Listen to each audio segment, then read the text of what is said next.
अस्सलाम वालेकुम नाज़रीन। आज हम सुपर एनुएशन रिटायरमेंट का तरीका सीखेंगे। हम देखेंगे कि 60 साल की उम्र पूरी होने पर एक टीचर किस तरह अपनी रिटायरमेंट अप्लाई कर सकता है।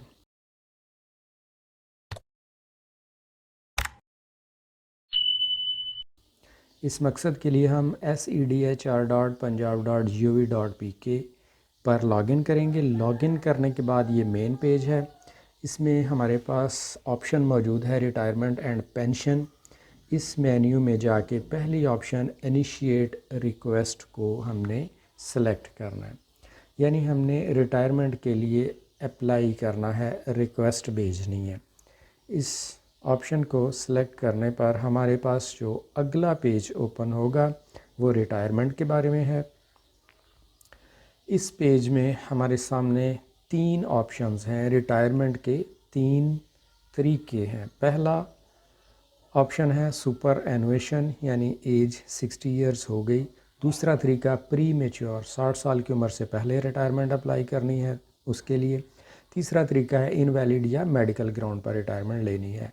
तीनों में से जो भी ऑप्शन हम सेलेक्ट करेंगे उसके मुतल्लिका डॉक्यूमेंट्स की लिस्ट हमारे सामने आ जाएगी कि इस रिटायरमेंट के लिए कौन कौन से डॉक्यूमेंट्स चाहिए। हम अप्लाई करने जा रहे हैं सुपर एनुएशन। इसको सिलेक्ट किया। इसको सिलेक्ट करने पर ये नीचे नोट लिखा हुआ है कि only JPG, PNG and JPEG formats are allowed, कि जो डॉक्यूमेंट्स आपने अटैच करने हैं वो जेपीजी या पीएनजी फॉर्मेट में होने चाहिए। इसका मतलब ये है कि उन डॉक्यूमेंट्स की आपने फ़ोटो बनानी है, पीडीएफ में नहीं चलेगा। तो हमें रिक्वायर्ड है फर्स्ट अपॉइंटमेंट ऑर्डर। पहला ऑर्डर जो भी आपका था डिपार्टमेंट का, उस पहले की जॉइनिंग, फिर ऑर्डर ऑफ प्रेजेंट स्केल, मौजूदा स्केल का ऑर्डर और उसकी जॉइनिंग चाहिए। ये 4 चीज़ें हो गई। नेक्स्ट है जी latest pay slip, pay slip की फ़ोटो बना लेनी है। और नेक्स्ट है मैट्रिक का सर्टिफिकेट और फिर ID card copy. ID card की फ्रंट और बैक दोनों साइड से आपने तस्वीरें बना के, ये सारी चीज़ें 7 चीज़ें हैं, इन सब की फ़ोटोज़ बना के आपने रख लेनी है। वो फ़ोटोज़ बनाने के बाद हम फर्दर प्रोसीड करेंगे। चूज़ फाइल किया, फर्स्ट अपॉइंटमेंट ऑर्डर की फ़ोटो यहाँ से हम सेलेक्ट करेंगे। उसके जितने भी पेजेस हैं वो सब की फ़ोटोज़ बना लेनी है। ये पेज 1 है, 2 है, 3 है। मेरे पास 3 पेजेस हैं तो वो मैंने तीनों सेलेक्ट किए और ओपन किया। तो ये देखें ग्रीन टिक लग चुका है फर्स्ट अपॉइंटमेंट ऑर्डर पर, यानी ये फ़ाइल या डॉक्यूमेंट सेलेक्ट हो चुका है। इसके बाद अगला डॉक्यूमेंट जो हमने सेलेक्ट करना है फर्स्ट अपॉइंटमेंट जॉइनिंग, यानी इसकी जॉइनिंग, पहली जॉइनिंग आपकी जो भी थी उसको चूज़ करने के लिए चूज़ फाइल बटन पर क्लिक किया।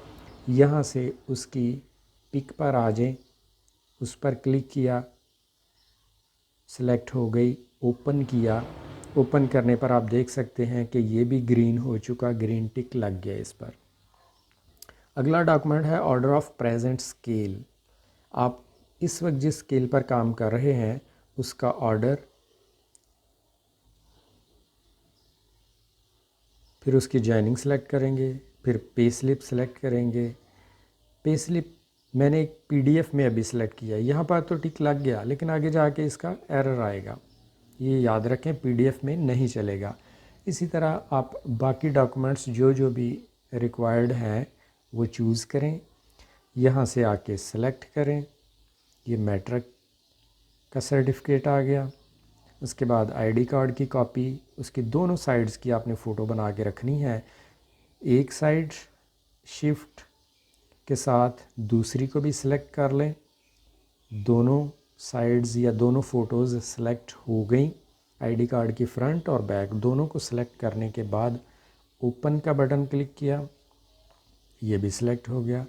इस तरह आपने ये सारे डॉक्यूमेंट जो हैं ये सिलेक्ट करने के बाद यहाँ पर agreed with all terms and conditions, इस पर क्लिक करना है कि आप डिपार्टमेंट की टर्म्स एंड कंडीशंस के साथ एग्री करते हैं, मुत्तफ़िक हैं।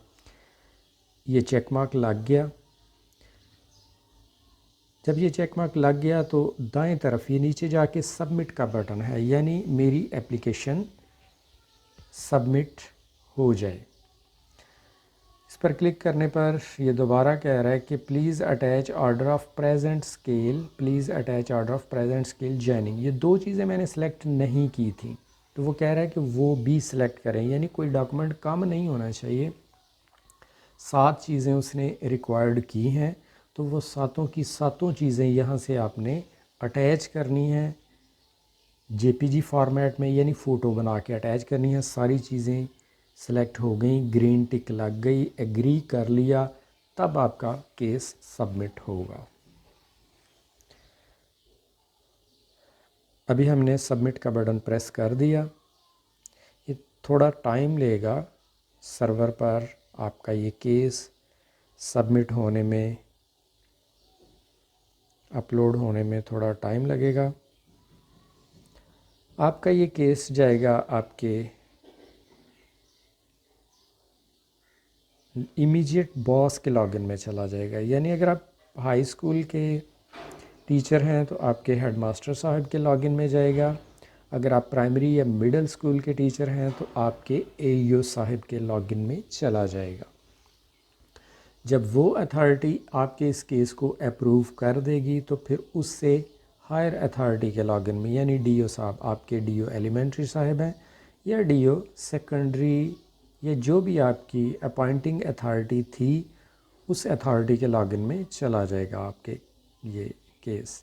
यहाँ पर कह रहा है an error was encounter, the file type you are attempting to upload is not allowed. इसकी रीज़न ये है कि मैंने एक पीडीएफ शामिल कर दिया था साथ में।